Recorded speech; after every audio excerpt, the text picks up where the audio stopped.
साथ ले लो कि रास्ते में है जा बजा थाने वाले। अब आइए जनाब, नूरे मानवी के ताल्लुक से मैं आप हजरात के सामने आज तकरीर कर रहा हूँ। नूरे हिस्सी के ताल्लुक से कल भी आपने तकरीर समाप्त की। सरकार जब मक्के में पैदा हुए उस वक्त मक्के का क्या हाल था, पूरे जज़ीरतुल अरब का क्या हाल था, दो यूरोप की सरजमीन का क्या हाल था, तीन और हमारे हिंदुस्तान का क्या हाल था, चार। इसको दिमाग में रखिए, क्योंकि 570 बरस का अरसा नबी से खाली रहा है। कितना? 570 बरस का अरसा नबी से खाली रहा है। 570 बरस पहले 32 बरस की उम्र में हजरत ईसा को अल्लाह ने आसमान पर उठा लिया। अब ईसा अलैहिस्सलाम के बाद कोई नबी ही नहीं है। 570 बरस तक कोई नबी दुनिया में नहीं आया। अंधेरे का क्या आलम होगा बताए, गफलत का क्या आलम होगा, माबूदाने बातिल की परस्तश का क्या आलम होगा, जुल्म जबर का क्या आलम होगा। नाइंसाफ का नाम रह गया था, नासदाकत का नाम रह गया था। जहां देखिए सफलापन, बर्बरियत और दरंदगी हो रही थी, और कबाइल जो है ना वो इतने शदीद हो चुके थे कि जिसका बड़ा कबीला उसका राज। देखिए अय्याम में जहालत में था, आज फिर वही हमें नजर आ रहा है। अल्लाह ताला इस जहालत की रिस्कों से बचाए। जिसका बड़ा कबीला उसका राज, और फिर वो जो कुछ भी करे कोई न कर सके, ये माहौल। और खानाए काबा का ये माहौल कि बरहना उरियान नंगे काबे का तवाफ किया जाता, नंगे खानाए काबा का तवाफ किया जाता। और रही बात औरतों की, तो औरतों का अरब के माशरे में कोई वकार न रहा था। जिस तरह जानवर सलूक करते हैं अपनी माताओं से, वैसा सलूक अहले अरब अपने औरतों से किया करते थे। याद रखना जनाब, वैसा सलूक। बात बात पर औरत को जला दिया जाता, बात बात पर औरत का खून बहा दिया जाता,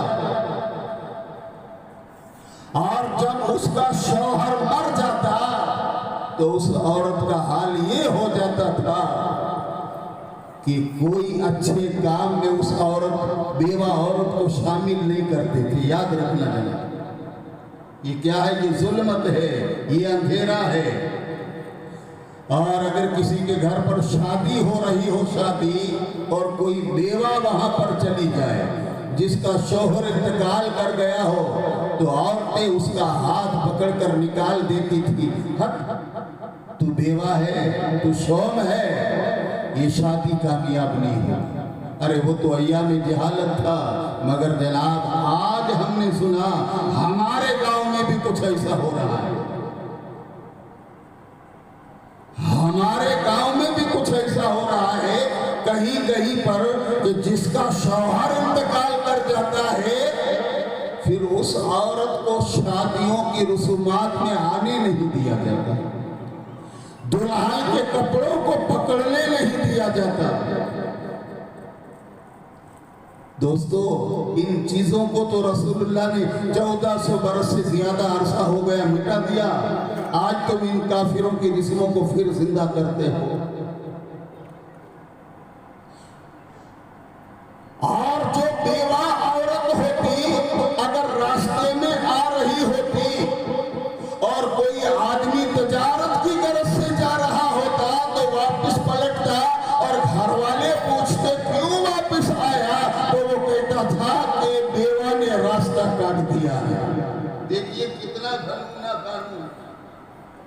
हमारे नबी से पहले अरब में बेवा ने रास्ता काट दिया। और एक कानूनी रिसम ये थी, मैं बताऊं आपको, कि एक औरत होती और कई मर्द होते जो उस औरत से बदकारी करते रहते, यहाँ तक कि जब वो हामिला हो जाती तो वो औरत उन लोगों को बुलाती, कभी 8 होते, कभी 10 होते और कभी 5 होते। अब वो औरत जिस मर्द की तरफ इशारा कर देती कि मेरे पेट में इसका बच्चा है, यही उसका शौहर है। कितनी गंदी रिसम है बताइए हमारे नबी से पहले। और फिर उसका निकाह उससे होता, चाहे वो उसका नुतफा होता या ना होता, मगर उसको कबूल करना ही पड़ता। ये और जब औरतें हमला होती तो इनके दिल में एक ही उम्र अहले अरब के हुआ करती थी, और वो ये उम्र होती थी कि लड़का पैदा हो। अगर लड़की पैदा होती तो ये बिल्कुल पशेमान हो जाते थे, हैरान हो जाते थे, ताज्जुब करते थे, औरत पर जुल्म करते थे कि तेरे शिकम से लड़की क्यों पैदा हुई। अरे ये तो अल्लाह की कुदरत है, अल्लाह मुअल्लस देता है, अल्लाह मुज़क्कर देता है, लड़का देने वाला भी अल्लाह है, लड़की देने वाला भी अल्लाह है, इसमें उस औरत का क्या कसूर। मगर हमारे नबी ने इन बच्चियों की कीमत बढ़ाई और इनकी अजमत में 4 चांद लगाए। और आपने फरमाया है सहाबा, जिसकी 4 बेटियां होगी और अपनी बेटियों को इस्लाम की तरबियत देगा, वो बाप और वो माँ जन्नती है। एक सहाबी अर्ज करने लगा, या रसूल अल्लाह, 4 न हो और 3 बेटियां हो। तो रसूलुल्लाह ने फरमाया, तरबियत इस्लाम के तरीके पर 3 बेटियों का बाप भी जन्नती है। एक सहाबी खड़ा होगा और कहने लगा, ए अल्लाह के रसूल, 3 न हो 2 बेटियां हो, उसके लिए क्या हुक्म है। तो मेरे आका ने फरमाया कि अगर 2 बेटियां हो और इस्लामी तरीके पर उसकी तरबियत वो बाप और माँ करे तो वो माँ बाप भी जन्नती है। देखिए, एक सहाबी खड़ा हो गया और कहने लगा, मौला, जिसकी एक ही बेटी हो। रसूलुल्लाह ने फरमाया, वो भी जन्नत। तो सर झुका कर एक खड़ा हो गया और कहने लगा, शायद उसकी कोई बेटी ही न थी। ये अल्लाह के रसूल, जिसकी कोई बेटी ही न हो। तो फिर हुजूर मुस्कुराने लगे और आपने फरमाया, जिसकी कोई बेटी न हो वो दूसरे की बेटी को गोद लेकर अपनी बेटी बना ले, वो भी जन्नत। देखिए बेटियों को कितना बड़ा माशरे में इज्जत दी हमारे नबी ने, कि बेटियों की तरबियत करने वाला बाप जन्नती है, माँ जन्नती है, मगर उसको इस्लाम सिखाए, उसको दीन सिखाए। शर्त ये है। और वहां हाल ये है, अभी हमारे नबी पैदा भी नहीं हुए कि एक तो शादी इस तरह की गई और फिर बच्ची पैदा हुई तो बाप बड़ा तेज में है और अपनी बीवी को सदकूब करता है, मारता है। और इस फूल जैसी बच्ची को उठाकर मक्के से बाहर जंगल में एक ऐसी जगह थी जहां खड्डे खोदे गए थे, उन खड्डों में दाग देता और ऊपर बड़े बड़े पत्थर फेंक देता। बताइए, इससे बड़ा जालिम दिल कोई हो सकता, इससे बड़ा सख्त दिल कोई हो सकता है। सुनाऊं आपको एक सहाबी दहिया कल्बी। ये दहिया कल्बी वो सहाबी रसूल है जिनका हुस्न जमाल बड़ा बेमिसाल था, मगर काम अय्यामी जहालत में बड़ा खराब था इनका काम। मगर जब उन्होंने कलमा पढ़ा तो जिब्रील इनकी शक्ल में रसूलुल्लाह की बारगाह में आने लगा, इनकी शक्ल। ये कलमा पढ़कर जब हुजूर के पढ़ने के लिए जब हुजूर के पास आए ना, तो सर झुकाकर बैठे हैं। मेरे आका फरमाते हैं, ए दैया क्यों आया है? कहा, या रसूल अल्लाह, इस्लाम दिल में रासिख हो गया। इस्लामी इनकलाब दिल में बर्पा हो गया है, मुझे कलमा पढ़ा दो, मुझे मुसलमान बना दो। सरकार ने फरमाया कलमा पढ़, ला इलाहा इल्लल्लाह मुहम्मदुर रसूलुल्लाह सल्लल्लाहु अलैहि वसल्लम। दहिया कलबे ने कलमा पढ़ा, ला इलाहा इल्लल्लाह मुहम्मदुर रसूलुल्लाह।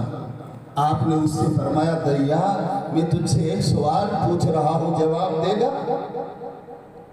और उसकी या रसूल अल्लाह सवाल पूछिए।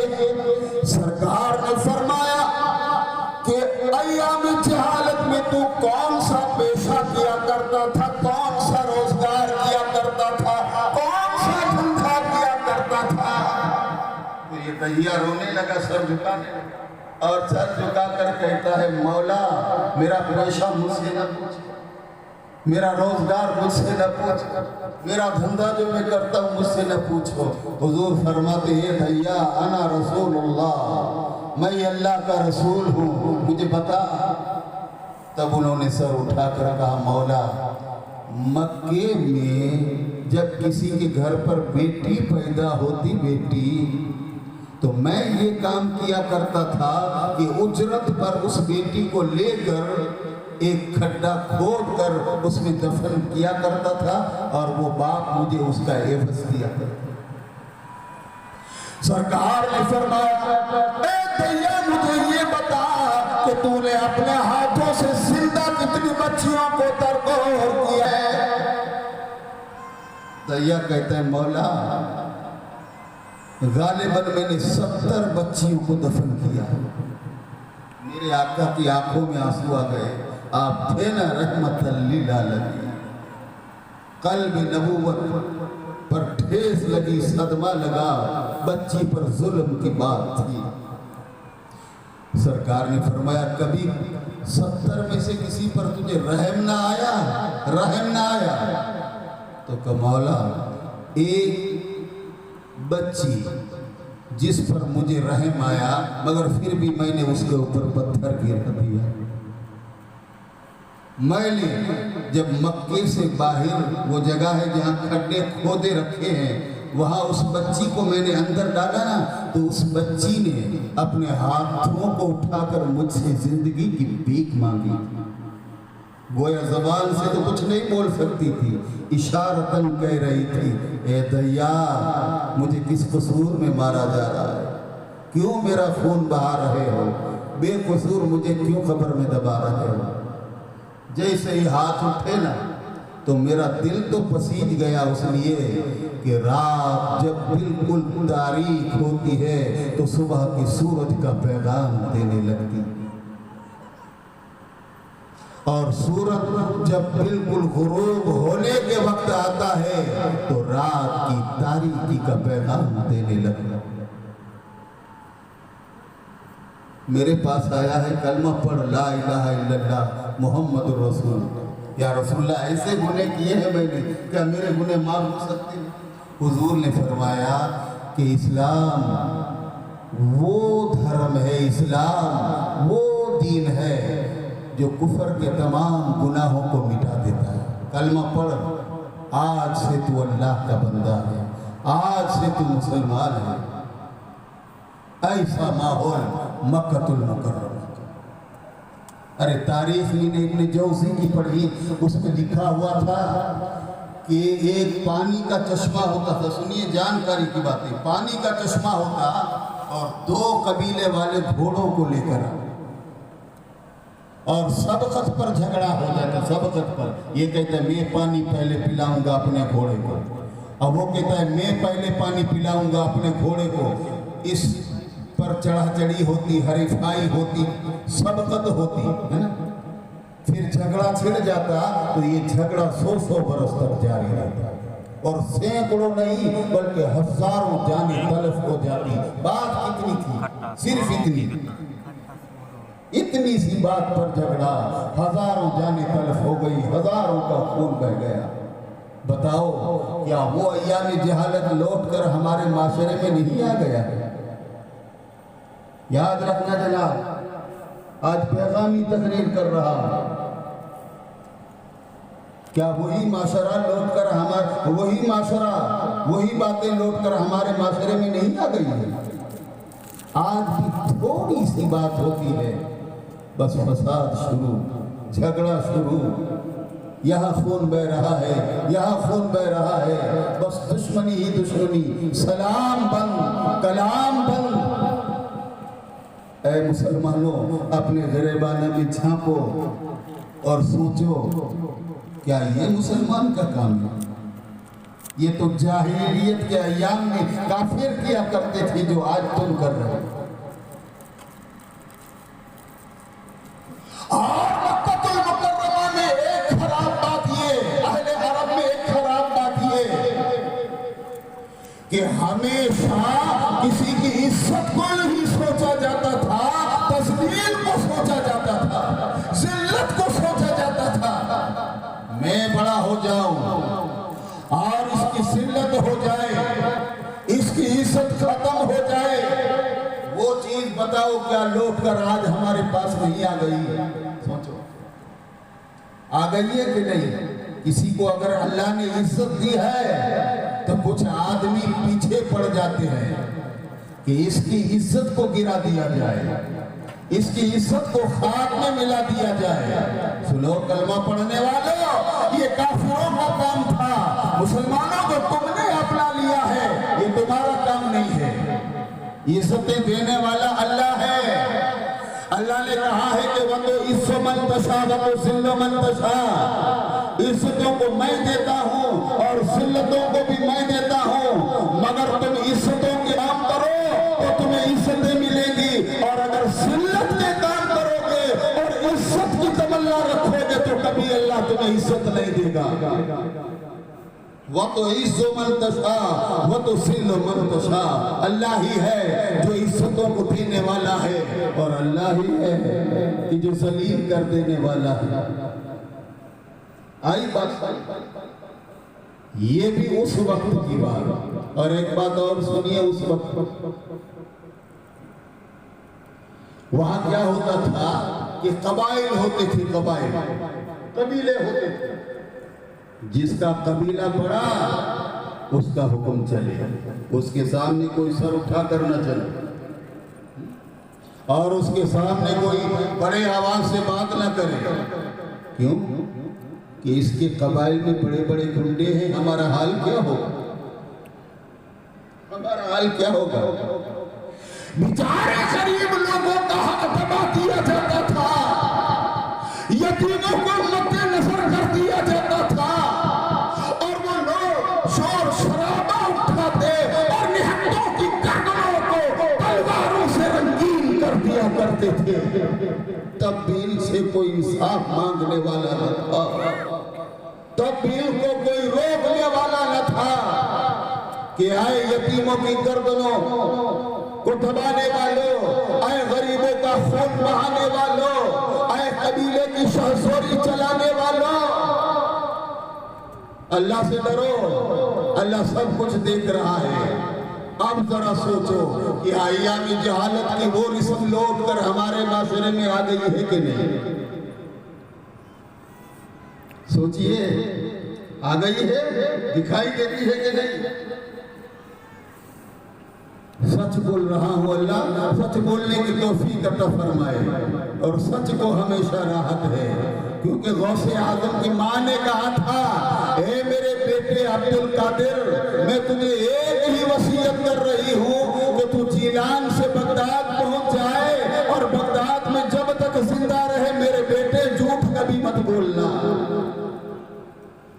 और सच का जलवा ये सामने आया कि हमदान के मैदान में जब डाकुओं ने हमला किया, लोग लुट रहे थे और टेकरी पर सैयद खड़े थे, गौसे आजम खड़े थे, वो देख रहे थे, ऐसे खड़े थे, आप टेकरी के ऊपर देख रहे थे। वो देखो लुट गया, उसके पास माल था, और डाकू ने पूछा तेरे पास क्या है? कहा कुछ नहीं। तपासा तो माल निकला, तफ्तीश की भुपारा किया, तहकीक की तो माल निकला, लुट गया, सारे इस तरह लुट गए। गौसे आजम मुस्कुरा रहे। डाकू आपके पास भी आए तो आपने कहा अरे 40 दिरहम में 40 कहाँ है, कहाँ बगल में है, डाकुओं का सरदार भी आ गया, बगल में है दिखाओ, ऐसे झटका दिया तो छन छन 40 दिरहम जमीन पर गिर गए। डाकुओं का सरदार बोलने लगा, ए सैयद मुझे ये तो बताओ कि तुमने अपनी दौलत को छुपाया क्यों नहीं, तुमने झूठ क्यों नहीं बोला, हम तपास न करते, तुम्हें जाने देते। गौसे आज़म फरमाते पहली बात तो ये थी, मैं टेकरी पर खड़े खड़े देख रहा था कि जो झूठ बोलता है वो लुट जाता है। मैंने कहा मैं झूठ नहीं बोलूंगा। दूसरी बात ये कि मेरी अम्मा जान ने मुझसे कहा था, मेरे बेटे कुछ भी हो जाए मगर झूठ मत बोलना। डाकू का सरदार रोने लगा और रोकर कहने लगा, ए सैयद तूने तो अपनी माँ की बात को भी ज़ाय न किया, माँ की वसीयत को भी न तोड़ा, और सदियाँ से कई बरस हो गए मैं रब के हुक्मों को तोड़ रहा हूँ। ऐ सैयद हाथ बढ़ा। गौसे आज़म ने हाथ बढ़ाया, तौबा की, कहा आज के बाद कभी किसी काफिले पर हमला नहीं करूँगा, लूटूंगा नहीं। दुर्वेशाना लिबास पहनाया। गौसे आज़म के हाथ का कमाल था कि ये 40 डाकू वली बन गए। तो जनाब सच बोलो, सच्चाई को राहत है, पहले मुश्किल होगी बाद में राहत है। कि बोलो क्या अय्याम जहालत की वो बात आज हम में लौट कर नहीं आ गई है कि जिसका बड़ा कबीला उसका राज, और वो दूसरों को दबाए और ये भी न सोचे कि मैं जो कलमा पढ़ता हूँ यही कलमा ये मेरा भाई भी पढ़ रहा है, मैं जो कुरान पढ़ता हूँ यही कुरान मेरा भाई भी पढ़ रहा है। अरे ताक़त की नजर जब डालते हैं तो कई अय्याम जहालत की रसूमात है जो आज हम में आ गई है। फिर भी हम कहते हैं कि हमारे जैसा कोई मुसलमान नहीं है, हमारे जैसा पक्का सुन्नी कोई नहीं है। अरे सुन्नी तो है मगर ये आदतें निकालो। अल्लाह के बंदे हो तो अल्लाह के बंदों पर रहम करो। ये बातें, ये अरब का हाल था। बताऊं आपको कि एक घर होता था, एक घर, और एक घर में कितने कोने होते थे। किसी घर में 4 कोने, 4 कोने होते हैं ना इस घर में, हर कोने में एक बुत पड़ा हुआ होता था, और इन बुतों से जो तस्वर था इन अहले खाना का, वो इलाह का था, माबूद का था। फिर क्या करते थे ये लोग, इधर माँ झुकी हुई है एक बुत के सामने, इधर बाप झुका हुआ है एक बुत के सामने, इधर बेटा झुका हुआ है, इधर बेटी झुकी हुई है। यानी एक घर में 4 कोने, और इन 4 कोनों में 4 खुदा रहते हैं, और 4 खुदा के 4 पुजारी रहते हैं। ये हाल मक्के का। और फिर बात क्या थी मालूम है कि जो बाप का खुदा है वो बड़ा है, क्योंकि बाप बड़ा होता है घर में, तो ये कौन है, ये थोड़ा डेंजर है, मौत देता है। माँ का खुदा है वो थोड़ा रहम दिल है, क्योंकि माँ रहम दिल होती है, इसलिए ये जिंदगी देता है। बेटी का खुदा है ये रोजी देता है, बेटे का खुदा है वो कल्लाशी और पकड़बाजी देता है, रोजाना इनकी पूजाएं। ये हाल मक्के का जब हमारे नबी सल्लल्लाहु अलैहि वसल्लम आए थे, ये हाल मक्के का। फिर ये लोग तिजारत करते, दूर जाते, शाम जाते, तब क्या करते कि पत्थर के बुतों को तो इस्तखानों से जमा कर रखा था इन्होंने, अब क्या करते, बड़ा आटा गूंथते ये लोग, आटा गूंथते, रोटी जिसकी हम बनाते आटा गूंथते। कल जाना है, परसों जाना है, रोम में जाना है, शाम में जाना है, यूनान में जाना है, अफ्रीका में जाना है, वहां पर तजारतें होती थी। तो अब नक्काश को लेकर आते, नक्काश इनके लिए माबूद बना देता, इसकी आंखें होती, इसका मुंह होता, इसके कान होते, कोई इंसान जैसा होता, कोई बंदर जैसा होता, और कोई शेर जैसा होता, कोई चीते जैसा होता, ये सब बना और फिर इसको उठाकर चलते सफर में, दूर सफर में जब चले जाते तो कई दिन सफर में हो जाते थे तो खुर्दोनोश का सामान खत्म हो जाता, खाना पीना खत्म, खाना नहीं। अमीरे काफिला को आवाज दी जाती, आए अमीर अब खाना खत्म हो गया है, क्या करें? तो कहते खुदा कब काम आएगा, मिला दो थाली में इसको और बना दो खुदा की रोटियां। कैसे डेंजर बंदे होते थे कि खुदा को पानी में, इनके खुदा को पानी में मिलाते, अब रोटियां बनाते खुदा, और फिर बंदे खुदा को खा जाते।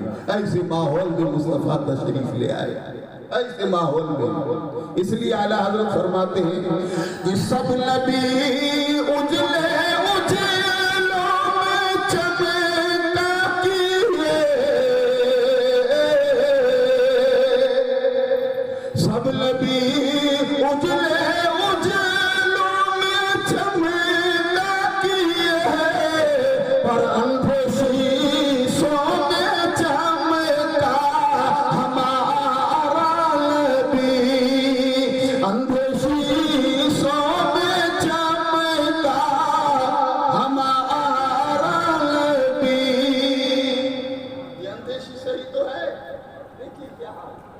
ये मक्के का हाल। और यूरोप की सरजमीन पर आइए तो जब नबी पैदा हुए तो यूरोप का हाल क्या था? यूरोप का हाल क्या था? वहां सिर्फ मसीही नाम रह गया था, ईसा के उम्मतियों का नाम रह गया था, और यहूदियों के पास मूसा और मूसा का नाम रह गया था। इन नबियों का कोई तरीका इनके पास न था। जब 12 महीने हो जाते, 360 दिन हो जाते, तो इनका एक रिवाज था यूरोप में, सारे यूरोप में, कि एक नौजवान लड़के को तलाश करते। आज वो तारीख बयान कर रहा हूं जिसको रसूलुल्लाह ने मिटाया है। एक नौजवान हसीन लड़का होता और उस लड़के को श्रृंगार करते, उसको सोना पहनाते, उसको खुशबू लगाते, और फिर एक जल्लाद बरहला शमशीर लेकर उसके करीब खड़ा रह जाता, और आवाज आती लाठ बांधने की, आवाज आती एक बोट की कि है नौजवान रक्स बिस्मिल हो जा, झूमने लग। तो ये नौजवान झूमने लगता, डांस करता, रक्स बिस्मिल होता, और इतना होता कि जब अपने आप से रक्स बिस्मिल होने में बेखबर होता तो एक जुल्म की तलवार उठती और उसकी गर्दन पर पड़ती और खून का कतरा उछलता, और वो रब की बारगाह में दुआ मांगता, ए अल्लाह तू खूनों के वकार को कायम करने वाले रहमतुल लिल आलमीन को भेज दे, वो कब आएगा, हमारा बहता हुआ खून कब रुकेगा।